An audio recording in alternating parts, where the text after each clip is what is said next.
and creating that wealth, we need to find a way to extract an appropriate amount to reinvest in the infrastructure that creates wealth. So the Lincoln Tunnel literally creates wealth, and that's why we can, in fact, hold it. Building a port, dredging a harbor, creates wealth. The shipping lines benefit from the public expenditures by the Port Authority. The Port Authority bus terminal passengers, that engine, if you will, creates wealth. And beyond the toll structure, we need to begin to figure out ways to have strategic revenue generating additional capacity so we don't choke on the congestion that we see in the air, and we don't choke on the congestion that we see in the ground, that we build regional initiatives that take us into the 21st century. And I give Mayor Bloomberg and all of you, Jim Melius was really there leading the fight and talking about congestion pricing. In some respects, that issue has only begun. I think the question of the East River tolls will be back for all of us. But what Lou was referring to when I talked about freight is this freight system that services us, so well has reached the point where it's going to choke the capacity of this region. And if we can start to price the externalities of health, congestion, and price that back to the consumer, we can build the next generation of projects. And that really will allow us to bring us back into balance. And so we are looking at a variety of user fees for securing our facilities, deepening the shipping channels, and maintaining the state of good repair. I'll end with this slide, because think about the Walmart model. And it really is a distressing one to me. The Walmart model has figured out we will go to China, we will go to Asia, and we will manufacture cheaply due to labor.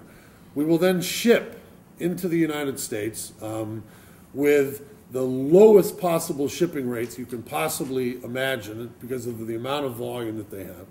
We will then build a really large store and have a huge parking lot, and people will then drive and park there. And they will drive using this highway system that in many respects we don't charge them for. And this model for Walmart has worked. I mean, look at where Walmart is today. But look at how that model has been benefited by public expenditures. The amount that we have built for the port, the amount that we build in roads, the amount of land use capacity that towns, municipalities give up for Walmart. We all need to find a way to see that model and extract value out of it so we're building the next level of infrastructure that we need. We are not going to be able to sustain the toll structure, that 50 cents when the Hotel Chesterfield was at $2.50, but we can, out of that model that Walmart has, in all sorts of parts of the way we do business, find and extract value. That's what congestion pricing was really doing. It was saying congestion comes at a cost.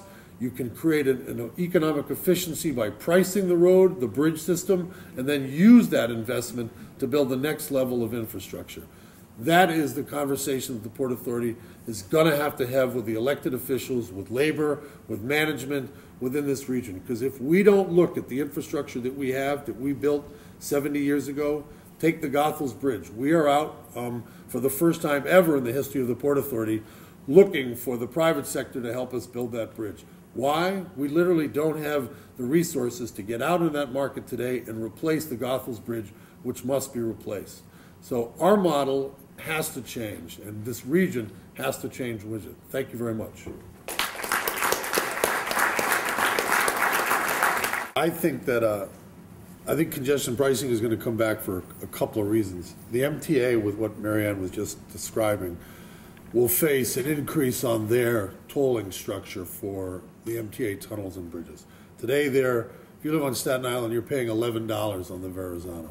As I said before, the Port Authority's paying $8. I think Jay Walder and the MTA are looking for, at a minimum, a $1 increase on the tunnels and bridges for next year. So they're going to be going to $12. The Port Authority, at some point, will have to follow suit with the MTA.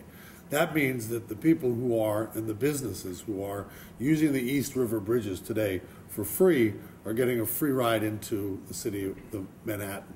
And I think the traffic impacts of people rerouting themselves around the system to take advantage of those free bridges on the East River is going to exacerbate community impacts in parts of Brooklyn and Queens. So because of that, from an equity basis, I think congestion pricing will come back with a tolling structure on the East River bridges. And your answer to your second question is, it should be your customers who you are pricing your product that you are selling them to who have to pay that. I mean, that is what I was trying to get across. No, I know, but I mean, this is the challenge, that there is a cost of the very thing that makes your business viable is deteriorating to the point, as Bobby was going through, that you won't be able to get into this city because the things that you take for granted haven't have a chance to rebuild. So I think from a transportation perspective, congestion pricing comes back, because if you live on Staten Island and you look at someone in Queens who's saying, well, I've got to get into Manhattan. I can't get into Manhattan if you put a toll on it. Staten Island has been struggling with that forever. There will be an equity and an environmental consequences of not doing the East River bridges, and then our economy needs to absorb that cost, and it is sending that cost back to consumers. It's a tough answer, but that's what I need to. Thank you. And he's not in charge of congestion pricing. Just a quick point to thank the Carpenters Labor Management Corporation for hosting us here today. Danny and Ellie, I want to thank you again. Are there other questions at the moment? Alice. Alice Dysart, but Department of Defense and DHS. There has to be a Washington component to help us with her company, so that it isn't a one-off situation that's happening, but a policy that starts to get developed hand in hand, state and local rights, and Washington sitting over here. It's got to be a duality. Again, I unfortunately have been the sort of pessimist here today, and I'll be pessimistic again in Washington. I don't think, Lou and Bobby were talking about this, that take the stimulus money. New York wasn't able to get it out for large projects, but that stimulus money, that billions of dollars got absorbed by healthcare issues, education issues, energy issues. That money immediately disappeared. We are now doing continuing resolutions for the big transportation bill. We are in a midterm elections where we're fighting two wars. We bailed out Wall Street. We bailed out the auto industry. We have the Gulf crisis. I just don't think we can expect that the federal government is going to step up and fund the kind of infrastructure that we are all talking about here today in the near term. I totally applaud Jim and the laborers for recognizing that the political money that's been spent electing people has not yielded the kind of federal response that we need, and that there is a time to go out, as Jim talked about, and have a public campaign on what this in fact means.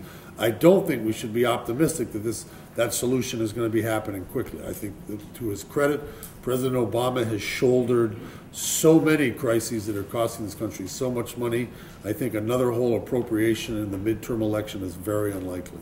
And with that, unfortunately, I do have to go. Okay, thank you. To leave it on a really happy note.